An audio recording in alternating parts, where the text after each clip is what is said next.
Hello बच्चों, कैसे हो आप सब। आज हम डिस्कस करने वाले हैं क्लास 10 साइंस का आरबीएसई का नया सिलेबस। देखो, आरबीएसई में पिछले साल तक अलग सिलेबस लगता था, ठीक है, वो आरबीएसई ने खुद ने डिजाइन किया था। अब जो सिलेबस लगता है वो अपने एनसीईआरटी के अकॉर्डिंग है। ये सिलेबस सीबीएसई पहले से फॉलो करती है, बहुत सारी स्टेट गवर्नमेंट भी ये पहले से फॉलो करती थी। इस बार आरबीएसई में भी ये सिलेबस वापस अप्लाई कर चुके हैं। बहुत पहले जो अभी आपके प्रीवियस सिलेबस था उससे पहले भी यही सिलेबस आपको करवाया जाता था। तो इस सिलेबस में आपको क्या क्या स्टडी करनी है वो मैं बता देता हूँ। एक चीज मैं क्लियर कर देता हूँ कि इस सिलेबस से रिलेटेड जो सारे लेक्चर होंगे इस चैप्टर से रिलेटेड वो मैं प्रोवाइड करवाऊंगा। आप चैनल की प्लेलिस्ट चेक कर सकते हैं या डिस्क्रिप्शन बॉक्स में मैं आपको लिंक प्रोवाइड करवा दूंगा, वहां से चेक कर सकते हैं। जहां तक बुक की बात की जाए, आप आरबीएसई जो है वो बुक कब पब्लिश करेगी उसका वेट करने की कोई नीड नहीं है। आप नेट पे जाके क्लास 10th एनसीईआरटी साइंस की पीडीएफ डाउनलोड कर सकते हैं। वैसे मैं टेलीग्राम चैनल पे भी अवेलेबल करवा दूंगा। आरबीएसई जब भी बुक पब्लिश करेगी वो सिर्फ उसका कवर अलग होगा, बुक वो की वही होगी एनसीईआरटी वाली, ठीक है। तो अब देखो आपको इसमें इस साल सिलेबस में क्या क्या करना है। तो टोटल अपने जो है 16 चैप्टर है जो अपन को सिलेबस में करना है क्लास 10 साइंस में। इनको अपन 3 कैटेगरी में डिवाइड कर सकते हैं, केमिस्ट्री, बायोलॉजी और फिजिक्स, ठीक है। केमिस्ट्री में अपने आते हैं चैप्टर नंबर 1 से चैप्टर नंबर 5 तक। केमिस्ट्री में अपन क्या करते हैं, केमिकल्स की स्टडी करते हैं। तो चैप्टर नंबर 1 में अपन को ये समझाया जाएगा कि केमिकल रिएक्शन क्या होती है, केमिकल चेंज क्या होते हैं, केमिकल चेंज होने को केमिकल रिएक्शन कहते हैं, उनको अपन कैसे लिखेंगे, केमिकल इक्वेशन के रूप में कैसे लिख सकते हैं, केमिकल रिएक्शन कितने टाइप की होती है, वो सब अपन को समझाया जाएगा चैप्टर नंबर 1 में। चैप्टर नंबर 2 में अपन को 3 चीजों के बारे में डिस्क्रिप्शन दिया जाएगा जो कि है एसिड, बेस एंड सॉल्ट के बारे में। चैप्टर नंबर 3 में अपन को मेटल और नॉन मेटल की सारी फिजिकल, केमिकल, सारी प्रॉपर्टी के बारे में स्टडी करवाया जाएगा। चैप्टर नंबर 4 जो है बहुत ही इंपॉर्टेंट चैप्टर है आपके हायर क्लासेज में। वैसे तो सारे चैप्टर काम आएंगे लेकिन ये बहुत ही इंपॉर्टेंट चैप्टर है, ठीक है, ये और 5th चैप्टर। जो चैप्टर नंबर 4 है वो है कार्बन एंड इट्स कंपाउंड। जब आप ये चैप्टर करेंगे तो आपको समझा जाएगा कि इस अर्थ पे बाकी जितने भी एलिमेंट है उनके कंपाउंड एक तरफ और कार्बन अकेले के कंपाउंड एक तरफ, इतने ज्यादा कार्बन के कंपाउंड होते हैं। यही वजह आपको एक अलग से चैप्टर करवाया जाएगा, उनकी नेमिंग कैसे करते हैं, कार्बन के कंपाउंड में बॉन्ड कैसे बनते हैं, वो सब अपन को इस चैप्टर में करना है। चैप्टर नंबर 5 जो है वो है periodic classification of element. Nature में करीब 118 एलिमेंट्स है। अब इन सारे एलिमेंट को स्टडी करना पॉसिबल नहीं है, इसलिए साइंटिस्ट ने एक पीरियोडिक टेबल बने जिसमें ग्रुप और क्लास अपने पीरियड के फॉर्म में क्या किया, एलिमेंट्स को डिवाइड किया और एक पीरियोडिक टेबल बना दी। और इस पीरियोडिक टेबल से जो स्टडी होती है वो आसान रहती है। तो ये पीरियोडिक टेबल कैसे बनी, इस पीरियोडिक टेबल से स्टडी कैसे करते हैं, उस पीरियोडिक टेबल के बारे में जो इन्फॉर्मेशन होती है वो अपन को चैप्टर नंबर 5 में करनी है। ये सारे चैप्टर अपने किस में आते हैं, केमिस्ट्री में आते हैं। फिर अपन बात करते हैं बायोलॉजी की, जिसमें अपन को बेसिकली क्या करनी होती है, लिविंग थिंग्स के बारे में स्टडी करनी होती है। इसमें भी जो सबसे पहला चैप्टर है वो चैप्टर नंबर 6 लाइफ प्रोसेस।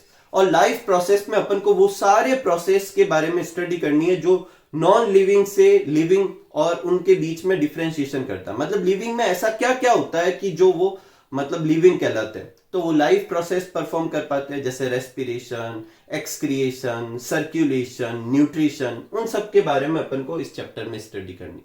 फिर नेक्स्ट चैप्टर है कंट्रोल एंड कोऑर्डिनेशन। जो एक बड़ा ऑर्गेनिज्म होता है, कॉम्प्लेक्स ऑर्गेनिज्म होता है, उसके जो डिफरेंट सिस्टम होते हैं उन सब के बीच में कोऑर्डिनेशन, तालमेल कौन बैठाएगा, उनको कंट्रोल कौन करेगा। तो जैसे अपने ह्यूमन के केस में क्या होता है, ब्रेन और स्पाइनल कॉर्ड जो होती है उसके बारे में अपन को स्टडी किसमें करनी है, इस चैप्टर में। इसमें अपन एंडोक्राइन सिस्टम के बारे में भी स्टडी करेंगे, ठीक है, जिसमें डिफरेंट टाइप्स की ग्लैंड आएगी।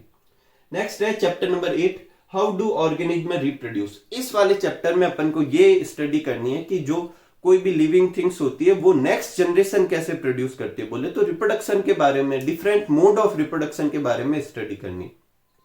नेक्स्ट है हेरिडिटी एंड इवोल्यूशन। बहुत ही अच्छा चैप्टर है। इसमें आपको ये समझना है कि एक जनरेशन से कैरेक्टर दूसरे जनरेशन में कैसे जाते हैं, वो तो आपको करना है हेरिडिटी वाले टॉपिक में। इवोल्यूशन में आपको बेसिकली ये समझना है कि जब अर्थ सबसे पहले बनी तो जो इस इनिशियल में जो ऑर्गेनिज्म बने थे उन ऑर्गेनिज्म से डेवलपमेंट होता हुआ आज के इतने सारी वेराइटी ऑफ ऑर्गेनिज्म कैसे आए। देखो ये दोनों टॉपिक बहुत ही बड़े टॉपिक है, इवन इन्हें सब्जेक्ट भी कह सकते हैं। तो अपनी बुक में तो इनके बारे में थोड़ा थोड़ा इंफॉर्मेशन है, ठीक है।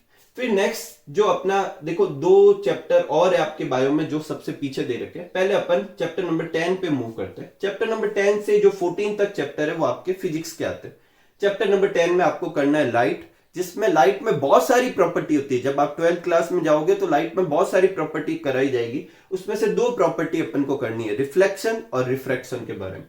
फिर है चैप्टर नंबर 11, इसमें अपन को human I the colourful world, इसमें अपन को ह्यूमन आई के बारे में, उसके डिफेक्ट्स के बारे में और लाइट की जो रूटीन लाइफ में अपने आसपास जो भी फिनोमेनन होती है उनके बारे में भी कुछ स्टडी करनी होगी। नेक्स्ट है चैप्टर नंबर 12, इसमें अपन को करना है टॉपिक इलेक्ट्रिसिटी। इसमें अपन को इलेक्ट्रिक करंट, उसके इक्विपमेंट, ओम्स लॉ और बहुत सारी चीजों के बारे में स्टडी करनी है। चैप्टर नंबर 13 में जब आपको चैप्टर नंबर 12 करवाया जाएगा तो आपको पढ़ाया जाएगा कि जब किसी भी चीज में से करंट पास करते हैं तो वो कंडक्टर, वो चीज जो होती है वो गर्म हो जाती है, इसे थर्मल इफेक्ट ऑफ करंट कहते हैं। अगर किसी केमिकल्स में से पास करवाया जाए तो उसमें आयन वगैरह बनते हैं, इसे केमिकल इफेक्ट ऑफ करंट कहते हैं। और किसी चीज में से, कंडक्टर में से पास कराने पर उसके चारों तरफ मैग्नेटिक फील्ड प्रोड्यूस होता है, इसे मैग्नेटिक इफेक्ट ऑफ करंट कहते हैं। तो वो मैग्नेटिक इफेक्ट ऑफ करंट को आपको चैप्टर नंबर 13 में करना है। मैग्नेटिक फील्ड क्या होता है, करंट क्या होती है, वो सब तो अपन चैप्टर जब करेंगे तो करने वाले ही है। फिर आता है चैप्टर नंबर 12, जिसमें अपन को करने सोर्सेज ऑफ एनर्जी, मतलब एनर्जी जो है ट्रेडिशनली कहां से ऑब्टेन करते हैं, नए सोर्सेज क्या है, सोर्सेज कितने तरह के होते हैं, उन सब के बारे में अपन को स्टडी इस चैप्टर में करनी है। फिर अपने 2 चैप्टर और एक चैप्टर जो है वो है अवर एनवायरमेंट। इसमें अपन को ये देखना है कि अपने आसपास सराउंडिंग में जो एनवायरमेंट में कौन कौन से कंपोनेंट है, बायोटिक जो लिविंग कंपोनेंट, नॉन बायोटिक जो नॉन लिविंग कंपोनेंट है, फूड चेन, फूड वेव, अपने आसपास एनवायरमेंट के बारे में बेसिकली अपन को क्या करना है, स्टडी करनी है। नेक्स्ट जो चैप्टर है, जो अपना लास्ट चैप्टर है, वो है sustainable management of natural resources. Resources क्या होता है, देखो ह्यूमन आसपास से बहुत सारी चीजों को अपने खुद के लिए यूज करता है, उन सारी चीजों को रिसोर्सेज कहते हैं। अगर वो रिसोर्सेज नेचर से डायरेक्ट ले रहा है तो उसे नेचुरल रिसोर्सेज कहेंगे, और इनमें से कुछ रिसोर्सेज टाइम के साथ खत्म भी हो सकते हैं। तो इन रिसोर्सेज का मैनेजमेंट कैसे करना है, वो सब, रिसोर्सेज क्या होते हैं, रिसोर्सेज कितने तरह के होते हैं, उनका मैनेजमेंट कैसे करना है, वो अपन को करना है चैप्टर नंबर 16 में। तो ये अपना सिलेबस है क्लास 10th साइंस का, जो सीबीएसई पहले से फॉलो करती है और अब आरबीएसई में भी लग चुका है। ये सारे चैप्टर के लेक्चर मैं प्रोवाइड करूंगा, मैं सिलेबस स्टार्ट कर चुका हूं, आप प्लेलिस्ट चेक कर सकते हैं और चैनल के साथ बने रहे। तो मिलते हैं अगले वीडियो में, तब तक आप सब लोग खूब सारा हार्डवर्क कीजिए, खूब खुश रहिए, खूब मस्त रहिए। Thank you for watching.